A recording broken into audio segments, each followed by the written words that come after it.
right-hand side, got stacked slate urns, beautiful stones, awesome stones. On the left-hand side, you have the spears. I guarantee you there's going to be lit up at night like a Christmas tree out here. 120-pound German Shepherd. This is a long stream. It just draws you. You have to see where it goes. Now, I've seen the video. Oh, and this is all the babies he said he had. Wow. I'm sorry, I just can't stop. You have to be very, very careful because you could kill things. The water is super, super healthy. I got to see the view from up there. We had about 90 people and 60 dogs. Wow. Are you going to show me that? No.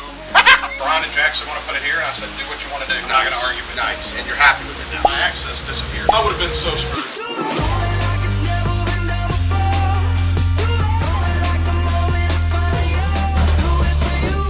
To living the Aquascape lifestyle.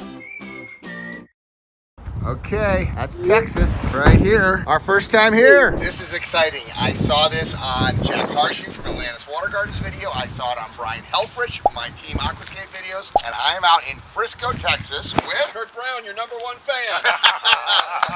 my junior high buddy, Ed the Pond Professor, Sean Baker. We are at the Aquashella, perfect Sean, the Aquashella trade show, and we called up Matt and said, can we stop by? And he said, sure. So this, 5 months old, Ed. 5 months? 5 months. Okay. He said they finished it in April. It's now August, the Aquashella show. And this is even actually less than 5 months because Jaak Harju came back and built this at the front entrance. And that's what they were talking about, that cool bridge up there. So you are in for a real treat on this one. A spectacular collaboration between Brian Helfrich and Jaak Harju from Atlantis Water Gardens. I mean, come on. That is the front door of this place with this stepping rocks and this bridge that comes over. On the right-hand side, got stacked slate urns, beautiful stones, awesome stones. On the left-hand side, you have the spears. I guarantee you there's going to be lit up at night like a Christmas tree out here. And then the pond is over there next to that man shed. I think that is it. And that's when it was done. He said, nope, still not done. I can see. That looks like, you know what that reminds me of? What? John Goodwin.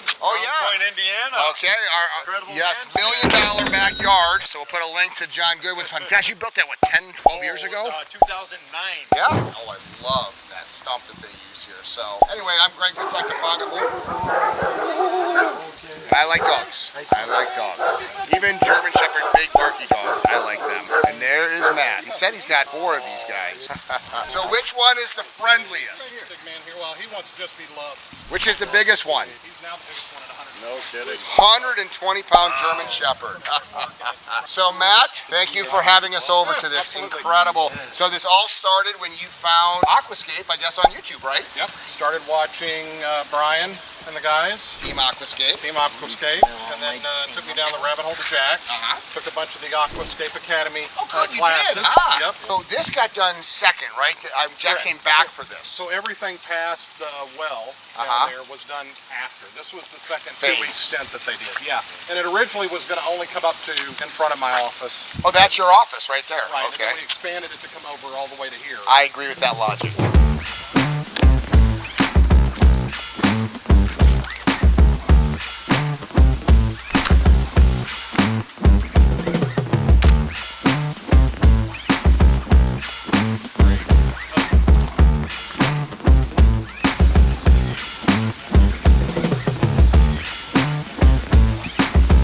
How it just, you could see the ripples and the serpentine of the water down here coming in. This is a long stream. Wow, okay, I thought that was his office, but I guess this is a man cave. Wow, look at this. So I already just feel chill, like dogs just bark.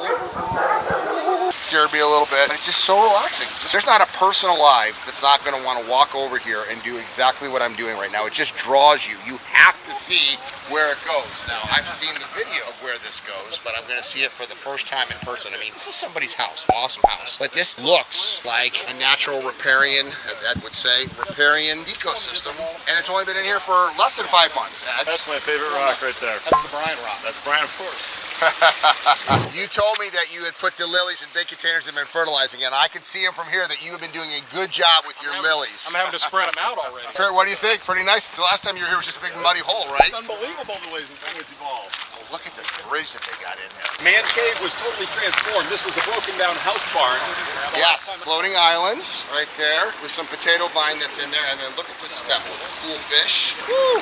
I love it how the lilies, it's 7:30 at night. We waited, 104 degrees today, by the way, out here in Texas. We waited till after the sun went down and the Aquascape show ended, but look at this reflection. Look at these seats. Are you kidding me? It actually feels okay out here. I would have no problem staying out here. It's probably high 80s. Oh, and this is all the babies he said he had. These all started from 30 koi that he got from our friend Sean Rosen at Koi Mart up in Long Island. Look at the size of these water lilies. That is a hardy, so in Chicago, zone 5, even down here in Dallas, zone 7 or 8, that would live year round. This is an annual, even down here, I think. Look at the size of the lily pads. So that's a tropical, but you have to put these in big pots because they will not grow. So number one thing that I see is people with their plants. Look at that potato vine. Wow, I'm sorry, I just can't stop. It's brand new. Look at this, just taking over there. I have to point out the fact that I just gotta go look at those lilies. I'm sorry, but I'm taking this in at the same time that you guys do. And so the thing for me, looking at all this stuff, is I get excited like a kid in a candy store because I've seen the videos on Team Aquascape, I've seen the videos on Atlantis Water Gardens,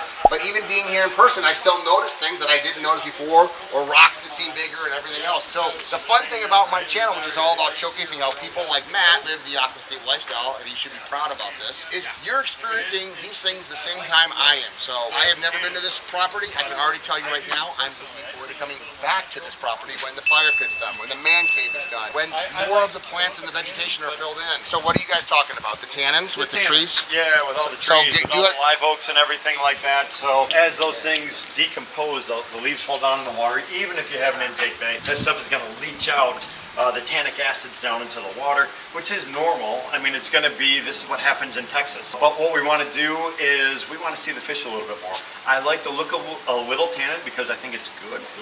Right now it's a little bit heavy, so I'm going to talk to him about maybe doing some hydrogen peroxide treatments or something similar. Be very careful with telling people hydrogen peroxide, You right? have to be very, very careful because you could kill things. The nice thing about peroxide, though, that the byproduct is dissolved oxygen. So right now, water temperature, Matt was just saying it was 87 degrees. Crazy high. So I've talked about this before many, many times. There is a interesting curve that happens.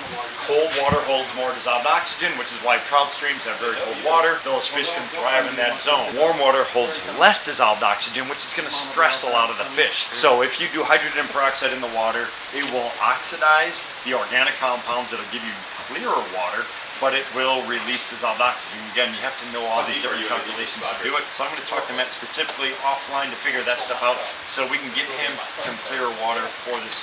And if people have questions, ask them below and the professor will answer. I mean, it's still clear, it's just Oh a yeah, little it's bit clear. dark. It's healthy. The water is super, super healthy. It's for selfish reasons. Can you believe that those fish, those baby fish are first season fish? Yeah, that's incredible. They've got to be 4 or 5 inches long. Yeah, that's incredible. I bet you he feeds them a lot. I got to see the view from up there. It's awesome. So this is not going to be your office, this is going to be just a man cave or what? Yeah, just a sitting area with some Yeah, places to sit. you know that you are a pond hobbyist when you keep your fish food in, 30-gallon drums.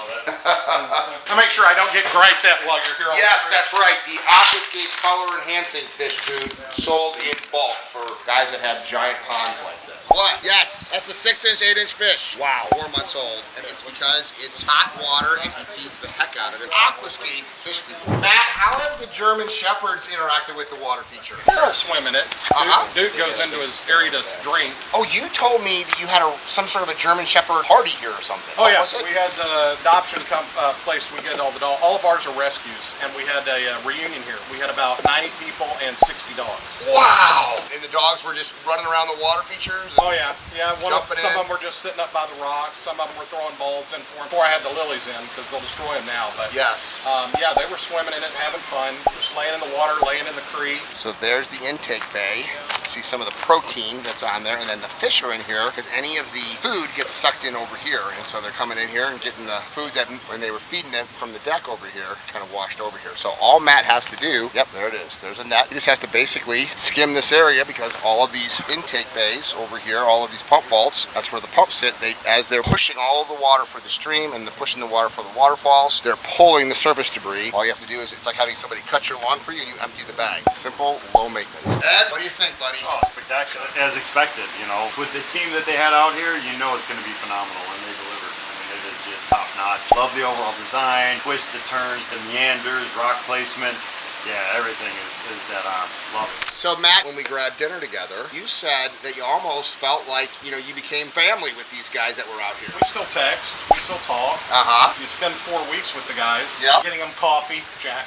Sake bombs, coffee, feed them. I mean, they're a great group of guys, and they work hard, and you want to take care of them because they do phenomenal work. The people that were out here, Alan and Jack, Brian and Ralph, J. Duke. Oh, that's right, J. Duke. Yeah, J. Duke was here for the pond. Because you had built a pondless waterfall. Are you going to show me that? No.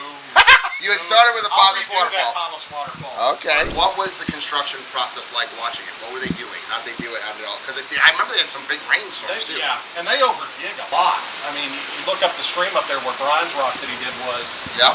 And they overdug that twice the size that it was. And I was like, what are y'all doing? And then they put the rocks in where they want the stream to go, and then they backfill behind it and put the liner into it, so they have it over excavated, can lay out the stream the way they want it, work with it, and then they push it back together. Not the way I would have done it. I would have been so screwed. How long was the whole process? That well, it was 2 parts. This was one part right here, and then the second part was the upper stream. 2 weeks for the pond up to the well, and then 2 weeks for the stream. So a month. Right at 24 working days. Okay. How much did the design change from what was in your mind versus what you guys finally agreed to? Well, I originally had it way out there. In that field out there? Because that's where the original pond was. What was the original pond like? 8 foot, 7 foot pond. Nothing was living in it. Had a fountain in it like others in my neighborhood. But Jack and Brian were like, we want to put it up here. And that started this whole bugaboo with the barn. Because I know I have no access to get in and do anything. Wait a minute. All of this work on the barn only is happening because of the water feature? Yeah. Oh, okay. I didn't realize that. So got moved up here, and that motivated you to finish remaking this space. My access disappeared. Right. So I had to do it when I could because we had to bring in all the new lumber and beams and everything that we were using in here, and had to do it before they cut us off with the pond. So yeah, Brian and Jack said, want to put it here, and I said, do what you want to do. I'm not going to argue with you. Nice. And you're happy with it now? Oh, yeah. Location. Because we're looking right here versus being way out over there. It's 10 degrees cooler sitting down It here. really is. I feel perfectly fine out here. Yeah, down in the mornings, I mean, it'll be 10 degrees cooler up until, 1 or 2 where it starts really getting hot, where you don't want to be out here. But sitting down here, just hanging out with the fish or feeding them and everything. And this has become your hobby. You sit out here, you fertilize the lilies. Yep. So can I come back next fall, and will this space be done? Yeah, you can stay here. Okay. Airbnb for you guys, it's always open. I love it. All these bricks are the different cities. Where did you get these from? Old buildings in Fort Worth and stuff. Okay, Matt didn't want me to show this. That's the pondless waterfall that he built, which is actually pretty impressive. That he built himself just watching our videos. But for a project of this magnitude and this scale, it's right to bring in certified Aquascape contractors. And the reality was, he liked a guy from New Jersey, Jack from Atlantis, and we were also a part of that project with Brian Team Aquascape. So we will travel. It's very, very rare. The things have to work out. Everything has to work out and check the boxes and the timing of the year and whatnot, because mostly we have certified Aquascape contractors in the local areas that do things. But what great content that we got. The fact for me that this is a hobbyist that is basically with a Ferrari of a water feature now that he has here, and the fact that I know this is going to get continually nicer with age is what's so exciting about me wanting to come back. So like I said, I feel like a kid in a candy store coming out and shooting these vlogs because I get to experience the same time you do on my channels what these water features look like. And every water feature is a unique work of art, one-of-a-kind custom creation. We are artists. We pride ourselves in our art. I don't ever want to stop doing my job because I enjoy it so much. This is my hobby. Go out and see how people are so touched and moved by water features and how they can actually, basically, this was an unused barn, like he said, and then they moved it up here to the proper location. That to me is what I get excited about. I get excited about showcasing this on my channel to the world. I get excited about seeing this myself. This is not a job to me. I get to travel the world and do this. Now, we just need more people living the Aquascape lifestyle. I saw 7 or 8 ponds in the same neighborhood, built out of concrete, that look like artificial creations. This looks nothing like an artificial creation. More people need to understand what living the Aquascape lifestyle is about, and we need more certified Aquascape contractors that take pride in their work, that are willing to do projects that are pushing the envelope for our industry and continuing to grow and expand more people living the Aquascape lifestyle. That's what this is all about. If you want to live the Aquascape lifestyle, check out the link below so you can find a guy just like Team Aquascape, just like Atlantis Water Gardens in your area to help you live the Aquascape lifestyle. I love it.